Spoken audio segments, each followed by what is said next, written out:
Hello friends, welcome to our class. आज हम start कर रहे हैं करंट माया, बहुत ज़्यादा इंपॉर्टेंट टॉपिक। अब हम बात करते हैं आखिर टॉपिक है क्या और चर्चा में है क्यों। जो हमारे पीएम है, उन्होंने कहा कि भारत के लिए अंतरिक्ष अन्वेषण के साथ साथ सशक्तिकरण का भी विषय है। उन्होंने 2035 तक भारतीय अंतरिक्ष स्टेशन स्थापित करने तथा 2040 तक चंद्रमा पर भारतीय अंतरिक्ष यात्री उतारने की योजना बनाई। तो जो ये न्यूज़ है, ये ली गई है डेक्कन हेराल्ड से। अब हम बात करते हैं कुछ प्रमुख तथ्यों की। तो मोदी ने कहा कि भारत के लिए अंतरिक्ष अन्वेषण के साथ साथ सशक्तिकरण का भी विषय है।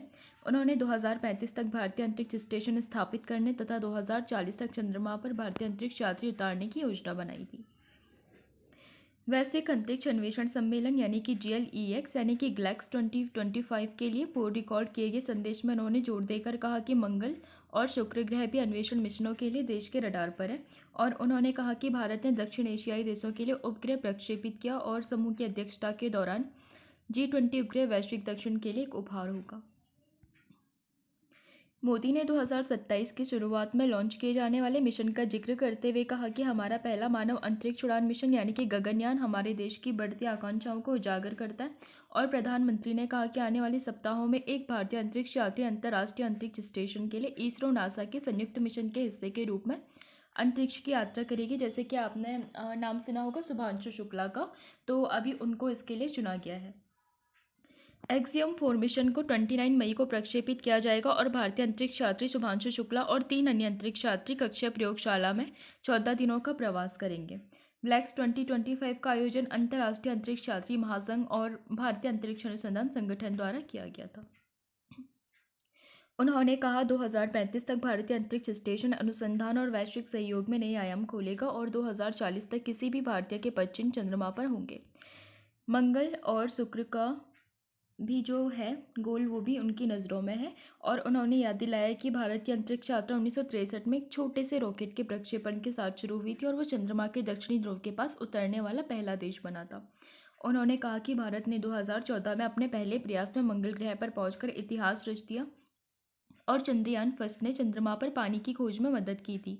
चंद्रयान 2 ने दुनिया को चंद्रमा के उच्चतम रिजोल्यूशन वाली तस्वीरें दी और चंद्रयान 3 ने चंद्रमा के दक्षिणी ध्रुव के बारे में समझ बताई थी। पीएम ने कहा कि हमने रिकॉर्ड समय में क्रायोजेनिक इंजन बनाए और हमने एक ही मिशन में 100 उपग्रह प्रक्षेपित किए। हमने अपने प्रक्षेपण वाहनों के जरिए 34 देशों के 400 से अधिक उपग्रह प्रक्षेपित किए और इस वर्ष हमने 2 उपग्रहों को अंतरिक्ष में भेजा, जो कि एक बड़ा कदम है अंतरिक्ष यात्रा की और भारत का। अब थोड़ा सा बात करते हैं इसरो की यात्रा की। 1962 में भारत सरकार ने अंतरिक्ष अनुसंधान के लिए भारतीय राष्ट्रीय समिति यानी कि इनकोस्पर्ग का गठन करके अंतरिक्ष के रास्ते पर अपना पहला कदम रखा था। और साल 1963 में थुम्बा से पहले साउंडिंग रॉकेट के साथ भारत के औपचारिक अंतरिक्ष कार्यक्रम की शुरुआत हुई थी। बाद में डॉक्टर विक्रम साराभाई ने उन्नत प्रौद्योगिकियों के विकास के लिए 5 अगस्त 1969 को इनकोस्पार्क के स्थान पर इसरो की स्थापना की थी। तो ये थोड़ा इंपॉर्टेंट बन जाता है। इसी कड़ी में भारत सरकार ने जून 1972 में अंतरिक्ष आयोग का गठन किया था और अंतरिक्ष विभाग यानी कि DOS की स्थापना की थी। सितंबर 1972 में इसरो को अंतरिक्ष विभाग के अंतर्गत कर दिया गया था।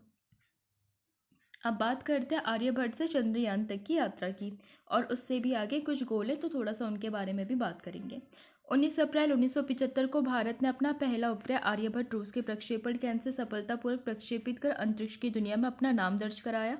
और हालांकि ये एक प्रायोगिक उपग्रह था, लेकिन इसी उपग्रह ने भारत के सुनहरे भविष्य के लिए नींव तैयार की थी। इसरो के तत्कालीन अध्यक्ष प्रोफेसर सतीश धवन के मार्गदर्शन में युवा टीम ने आर्यभट्ट का निर्माण किया था और उपग्रह के निर्माण में जुटी युवा टीम ने पहले कभी भी कोई भी अंतरिक्ष हार्डवेयर भी नहीं बनाया था। ये एक छोटा सा उपग्रह था और इसका वजन मात्र 360 किलो था, लेकिन इसे बनाने में 3 साल का समय लग गया था। इस उपग्रह को बनाने से लॉन्च करने तक के समय में 3 करोड़ रुपए से ज़्यादा का खर्चा भी आया था। ये रहा आर्यभट्ट सैटेलाइट, जो कि 1975 में प्रक्षेपित हुआ था। इसरो ने 18 जुलाई 1980 को SLV-3 का सफल परीक्षण कर भारत का नाम उन देशों में शामिल कर दिया जो अपने उपग्रहों को खुद प्रक्षेपित कर सकते थे, और इसके जरिए रोहिणी उपग्रह RS-1 को कक्षा में स्थापित किया गया था। साल 1983 में इनसेट फर्स्ट बी को प्रक्षेपित किया गया। इसने भारत के दूरसंचार, दूरदर्शन, प्रसारण और मौसम पूर्वानुमान के क्षेत्र में क्रांति लाने का काम किया था। साल 1994 में ध्रुवीय उपग्रह प्रक्षेपण यान यानी कि PSLV के सफल प्रक्षेपण से स्वदेशी प्रक्षेपण क्षमता में वृद्धि हुई थी और इसके जरिए अब तक 50 से ज़्यादा सफल मिशन भी प्रक्षेपित किए जा चुके हैं। यहाँ पर आप देख सकते हैं पीएसएलवी को। 22 अक्टूबर 2008 को इसरो द्वारा 1380 किलोग्राम का चंद्रयान फर्स्ट भेजा गया, जो कि 14 नवंबर 2008 को चंद्रमा की सतह पर पहुंचा था और चांद पर तिरंगा लहराते ही भारत चंद्रमा पर अपना झंडा लगाने वाला चौथा देश बन गया था। चंद्रयान फर्स्ट ने ही चांद पर पानी की खोज भी की थी। साल 2014 में इसरो ने मंगलयान को मंगल की धरती पर उतारकर कीर्तिमान स्थापित किया और ऐसा करने वाला भारत चौथा देश बना था और इसरो के इस मिशन में महज 450 करोड़ रुपए खर्च हुए थे। भारत एकमात्र ऐसा देश था जिसे पहली बार में ही मंगलयान को मंगल पर भेजने की सफलता मिल गई थी। 15 फरवरी 2017 को इसरो ने PSLV C-37 द्वारा एक साथ 104 उपग्रहों को अंतरिक्ष की कक्षा में स्थापित कर विश्व रिकॉर्ड कायम भी किया था। यहाँ पर आप देख सकते हैं मंगलयान और चंद्रयान को। थोड़ा सा बात करते हैं। 5 जून 2017 को इसरो ने देश का सबसे भारी रॉकेट GSLV-M-3 लॉन्च किया और ये अपने साथ 3136 किलोग्राम का उपग्रह GSAT-19 लेकर गया था। इससे पहले 2300 किलोग्राम से भारी उपग्रहों के प्रक्षेपण के लिए देश को विदेशी प्रक्षेपकों पर निर्भर रहना पड़ता था। 11 अप्रैल 2018 को इसरो ने नेविगेशन उपग्रह यानी कि IRNSS लॉन्च किया और इस स्वदेशी तकनीक से निर्मित था।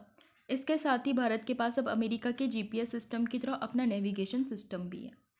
27 मार्च 2019 को इसरो ने एक और बड़ी उपलब्धि हासिल की थी और इस दिन एंटी सैटेलाइट यानी कि ASAT से एक लाइव भारतीय सैटेलाइट को नष्ट करने में सफलता मिली थी।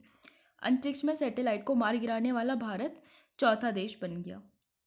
1 अप्रैल 2019 को इसरो ने इलेक्ट्रॉनिक इंटेलिजेंस उपग्रह समेत 29 उपग्रहों को एक साथ प्रक्षेपित किया और इनमें से 28 विदेशी उपग्रह शामिल थे। पहली बार इसरो ने एक ही मशीन से 3 अलग अलग कक्षाओं में उपग्रह स्थापित किए थे। हम देख सकते हैं यहाँ पे एंटी सैटेलाइट कैसे काम करती है। तो जो इंडिया है उसने मतलब मिशन शक्ति के तहत ASAT को टेस्ट किया था और ये मतलब लो अर्थ ऑर्बिट में ही जो मतलब कोई सैटेलाइट अगर अटैक करती है तो उसको ही मतलब वहाँ पे नष्ट करने का काम करती है। इसके बाद जब भारत ने ASAT को लॉन्च किया था तो ये US, रशिया और चाइना के बाद चौथी कैटेगरी में इंडिया का नाम लिया जाता है आज। बात करते हैं 22 जुलाई 2019 को भारत ने दूसरे चंद्र मिशन यानी कि चंद्रयान 2 को रवाना किया और इसे बाहुबली नाम से सबसे ताकतवर और विशाल रॉकेट GSLV Mark 3 के जरिए प्रक्षेपित किया गया था, लेकिन यह सफल रहा था।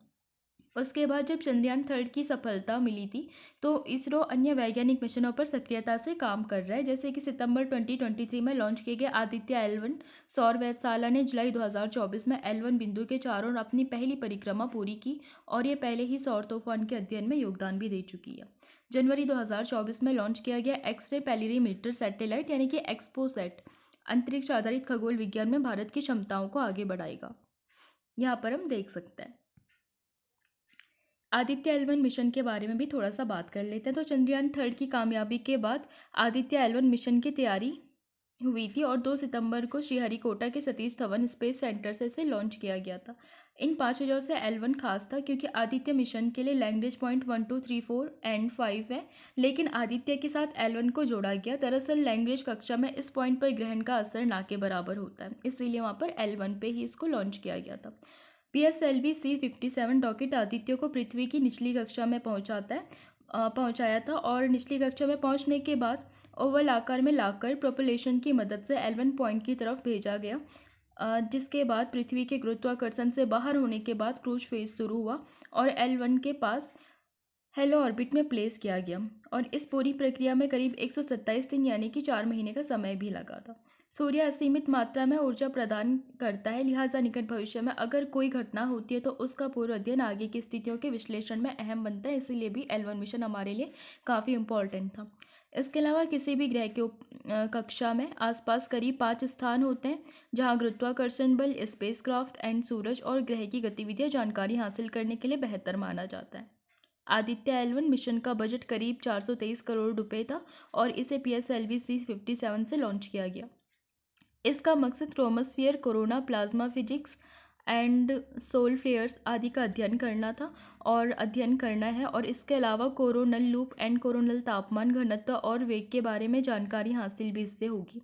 इसके साथ ही कोरोना में magnetic field and topology, structures और उसकी उत्पत्ति के बारे में भी जानकारी हासिल की जा सकती है। धरती से L1 पॉइंट की दूरी 15 लाख किलोमीटर है, क्योंकि धरती से L1 पॉइंट की दूरी इसलिए 15 लाख किलोमीटर के आदित्य को सूर्य की कक्षा के L1 पॉइंट पर स्थापित करना, यानी कि आदित्य L1 कक्षा से सूरज का अध्ययन किया जाएगा। अब थोड़ा सा बात करते हैं आगे की। तो इसरो अपने मानव अंतरिक्ष उड़ान कार्यक्रम यानी कि गगनयान में महत्वपूर्ण प्रगति कर रहा है और एजेंसी ने वर्ष 2023 में क्रू एस्केप सिस्टम का पहला एबॉर्ट सफलतापूर्वक आयोजित किया, यानी कि इसका पूरा नाम था एबॉर्ट टेस्ट TVD-1। 4 अंतरिक्ष यात्री अभ्यर्थियों का चयन किया गया और वे कठोर प्रशिक्षण से गुजर भी रहे हैं। पहला चालक रहित गगनयान मिशन वर्ष 2024 के अंत में अपेक्षित था, जबकि मानव युक्त मिशन वर्ष 2025 में प्रस्तावित है, जो कि अभी मई में होने वाला है एक्सियो मिशन के तहत। NSIL ने मई 2024 में भारतीय रिमोट सेंसिंग उपग्रह डेटा और उत्पादों से संबंधित सभी वाणिज्यिक गतिविधियों को अपने हाथ में ले लिया और मार्च 2024 में अग्निकुल कॉस्मोस ने अपना सॉल्टिट-1 वाहन सफलतापूर्वक लॉन्च किया, जो कि भारत में निजी अंतरिक्ष उपक्रमों के लिए एक मील का पत्थर साबित होगा। इसरो पेलोड क्षमता बढ़ाने और प्रक्षेपण लागत को कम करने के लिए अपनी अगली पीढ़ी के प्रक्षेपण यान यानी कि NGLV पर सक्रिय रूप से भी काम कर रहा है।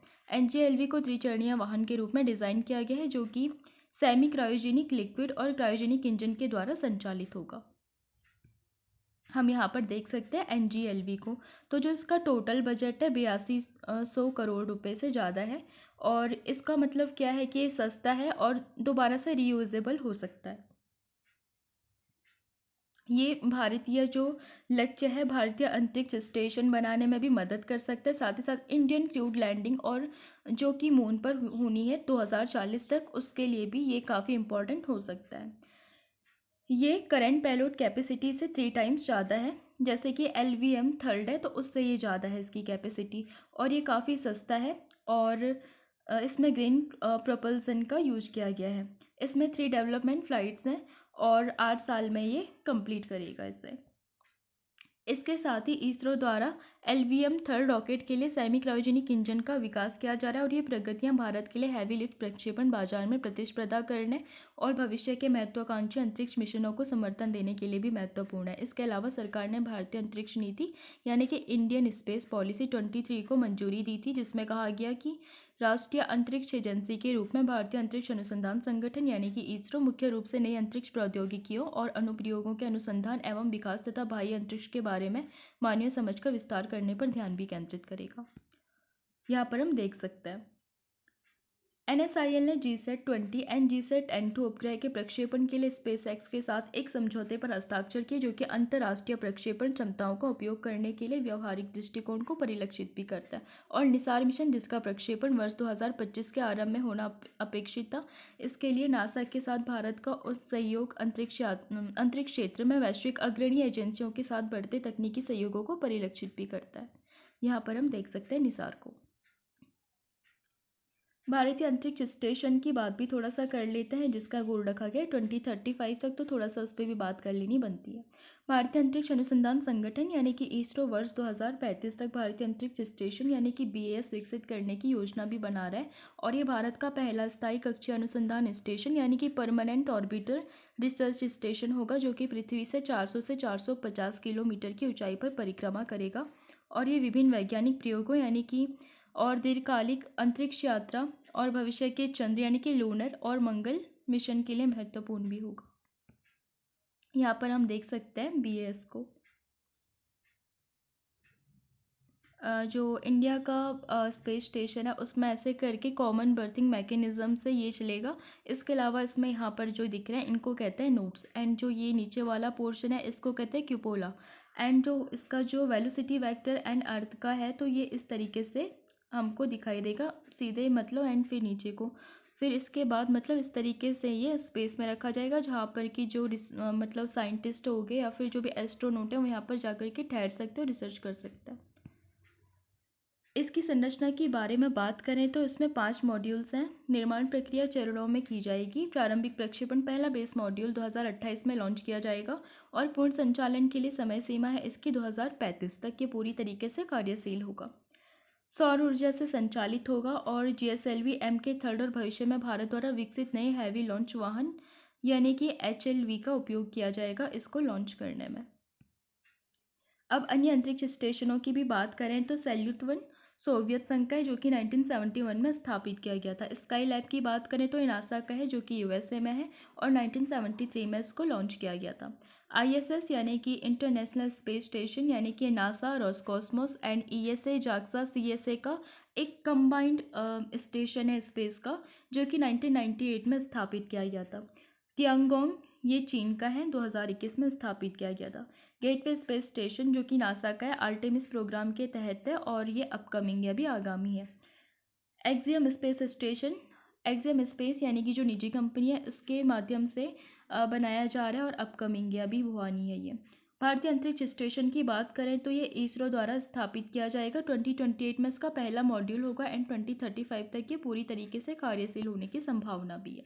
अब बात करते हैं गगनयान की। तो गगनयान मिशन भारतीय अंतरिक्ष अनुसंधान संगठन इसरो का एक महत्वाकांक्षी कार्यक्रम है, जिसके तहत भारत का पहला मानवीय अंतरिक्ष उड़ान मिशन आयोजित किया जाएगा।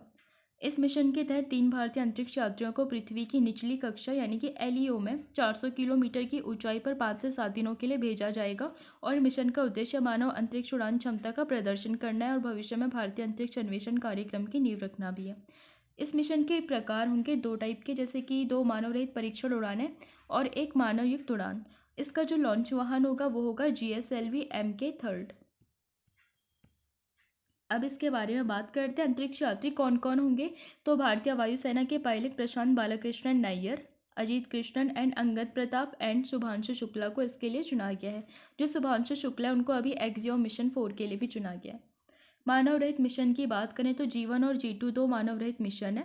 G2 में इसरो द्वारा विकसित मानव रोबोट व्योममित्र को अंतरिक्ष में भेजा जाएगा।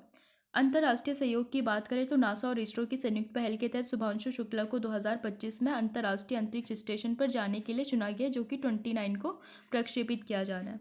आने वाले चरणों की बात करें तो G1 एंड G2 मिशनों के बाद 2027 में भारतीय अंतरिक्ष यात्रियों को भारतीय रॉकेट से अंतरिक्ष में भेजा जाएगा। थोड़ा सा एक्सियो मिशन 4 की भी बारे में बात कर लेते हैं। एक्सियो मिशन 4 यानी कि X4 ISS के लिए एक निजी अंतरिक्ष उड़ान है, जिसे कि एक्सियोम स्पेस यानी कि अमेरिका स्थित अंतरिक्ष अवसंरचना विकास कंपनी, जो कि एक निजी कंपनी है, इसके द्वारा संचालित किया जाता है तथा SpaceX क्रू ड्रैगन अंतरिक्ष यान का उपयोग किया जाता है। SpaceX क्रू ड्रैगन एक पुनः प्रयोज्य अंतरिक्ष यान है, जो कि अंतरिक्ष यात्रियों को ISS तक ले जाता है और ये एक्सियोम मिशन 1, 2, 3 के बाद राष्ट्रीय वैमानिकी एवं अंतरिक्ष प्रशासन नासा के सहयोग से की गई चौथी उड़ान भी होगी। इसके बारे में विशेषता के बारे में बात करें तो इस मिशन में फाल्कन 9 रॉकेट द्वारा प्रक्षेपित SpaceX ड्रैगन अंतरिक्ष यान को तैनात किया जाएगा, जिसमें कि पेशेवर अंतरिक्ष यात्री, शोधकर्ता और निजी व्यक्ति होंगे। 14 दिनों की अपेक्षित अवधि के साथ चालक दल ISS पर प्रयोग, प्रौद्योगिकी प्रदर्शन और शैक्षिक आउटरीच का आयोजन करेगा। एक्सियोम 4 एक्सियोम स्पेस के उस दृष्टिकोण का हिस्सा है जिसके तहत पहला वाणिज्यिक एवं अंतरिक्ष स्टेशन स्थापित किया जाएगा, जो कि ISS संचालन से एक स्वतंत्र कक्षा प्लेटफॉर्म में भी परिवर्तित होगा। तो इसमें सबसे पहला जो क्वेश्चन उठता है कि आखिर जो शुभांशु शुक्ला हैं, जो कि भारतीय मूल के भी है, तो अगर वो वहाँ पे जाएंगे तो आखिर करेंगे क्या। तो उनका जो मेन मकसद है, उनका काम यह है कि आखिर स्पेस में मशीनें कैसे काम करती है, लाइक कंप्यूटर कैसे काम करता है, या फिर जो माइक्रो ऑर्गेनिज्म है वो वहाँ पर कैसे करके एग्जिस्ट करते हैं, उस चीज़ पे वो रिसर्च करेंगे जा करके। और बायोटेक्नोलॉजी से रिलेटेड कुछ और चीज़ें भी वहाँ पर जा करके रिसर्च की जाएगी, आखिर ये सारी चीज़ें स्पेस में होती कैसे है, साथ ही साथ मानव पर कैसे प्रभाव पड़ता है अंतरिक्ष में जा करके। तो उन सारी चीज़ों पर भी रिसर्च की जाएगी एक्सियोम 4 मिशन के तहत। अब इसके बाद हम बात करते हैं आखिर इतनी सारी चीज़ें तो हो रही है, लेकिन जो एक्सियोम 4 मिशन यानी कि X4 मिशन है, इसका भारत पर क्या महत्व होगा। X4 इसरो और नासा के बीच में महत्वपूर्ण सहयोग का प्रतीक है, जो कि अंतरिक्ष अन्वेषण में भारत की बढ़ती उपस्थिति को भी उजागर करता है। और ये मिशन ISS पर गतिविधियों में भारतीय अंतरिक्ष यात्रियों की भागीदारी को सुगम बनाएगा, साथ ही साथ मानव अंतरिक्ष उड़ान में भारत की क्षमताओं को भी बढ़ाएगा और अंतरिक्ष विज्ञान में अंतर्राष्ट्रीय सहयोग को भी बढ़ावा देगा। और कहीं ना कहीं जैसे कि जो इंटरनेशनल रिलेशनशिप है इंडिया अमेरिका की, तो कहीं ना कहीं वो भी इसके हिसाब से ज़्यादा स्ट्रॉन्ग हो सकता है। तो मुझे लगता है आज के लिए इतना काफ़ी। हम मिलेंगे नेक्स्ट क्लास में। अगर आपको पसंद आए तो लाइक कीजिए, शेयर कीजिए, सब्सक्राइब कीजिए। टेलीग्राम का लिंक आपको मिल जाएगा डिस्क्रिप्शन में, आप जा करके वहाँ पे चैनल को ज्वाइन कर सकते हैं, और ताकि आपको ऐसा अपडेट मिलता रहे। और क्लासेस एंड PDF भी आपको चैनल पे ही प्रोवाइड होंगी। तो थैंक्स टू वॉचिंग।